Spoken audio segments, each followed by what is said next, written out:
এই স্বাধীনতার জন্য আমাদের লক্ষ লক্ষ মানুষ প্রাণ দিয়েছে, আমাদের অসংখ্য মা বোন তাদের সম্ভ্রম হারিয়েছে, কোটি মানুষ তাদের গৃহ হারিয়েছে এবং অসংখ্য ত্যাগ তিতিক্ষার বিনিময়ে আমরা এই স্বাধীনতা অর্জন করেছি।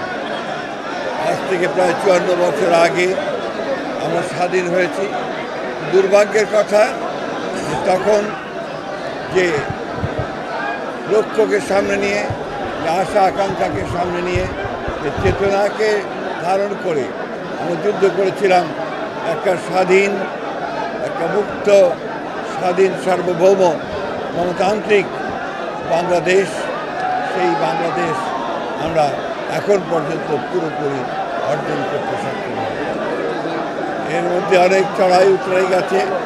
আমরা মাঝখানে শহীদ প্রেসিডেন্ট জিয়াউর রহমানের নেতৃত্বে 7ই নভেম্বর আমরা আবার গণতন্ত্র ফিরে পেয়েছিলাম এবং পরবর্তীকালে 1991 সালে আমরা আবার গণতান্ত্রিক অবস্থায় ফিরে এসেছিলাম।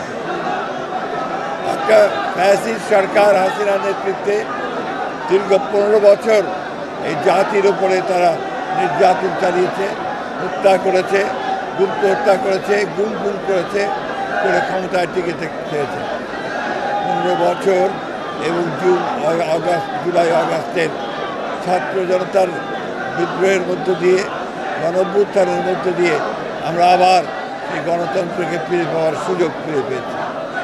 আমরা আশা করব অন্তর্বর্তীকালীন সরকার অতি দ্রুত তারা ন্যূনতম সংস্কারগুলো করে, অর্থাৎ যেগুলো নির্বাচনের জন্য প্রয়োজন তারা নির্বাচনের ঘোষণা দেবেন।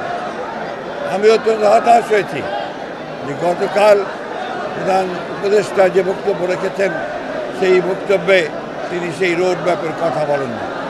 আমরা হতাশ হয়েছি যে তার বক্তব্যের মধ্যে তিনি স্বাধীনতার ঘোষক শহীদ প্রেসিডেন্ট জিয়া রহমান, বীর মুক্তিযোদ্ধা, বীর উত্তমের নাম একবার উচ্চারণ করেন, অথচ এটাই ছিল ইতিহাস।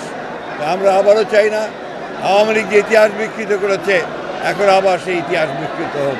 প্রকৃত সত্যকে উদ্ঘাটিত করে জনগণের যে আকাঙ্ক্ষা একটি গণতান্ত্রিক সরকার, সেই গণতান্ত্রিক সরকারে যত দ্রুত ফিরে যাওয়া যাবে আমাদের সমস্যাগুলো ততই সমাধান হবে বলে আমরা বিশ্বাস করি। এটা ভেগ, এটা অত্যন্ত অস্পষ্ট কথা। ডিসেম্বর থেকে জুন 6 মাস, সুতরাং এটা কোনো রোড ম্যাপ দেওয়া হয়নি। আমরা বারবার বলে আসছি যে স্পষ্ট রোড ম্যাপ এবং দ্রুত নির্বাচন, তা নাহলে যে সংকটগুলো সৃষ্টি হচ্ছে এই সংকটগুলো কাটবে না। আমরা বিএনপি ক্ষমতায় যাওয়ার জন্য নির্বাচনের কথা বলছে না।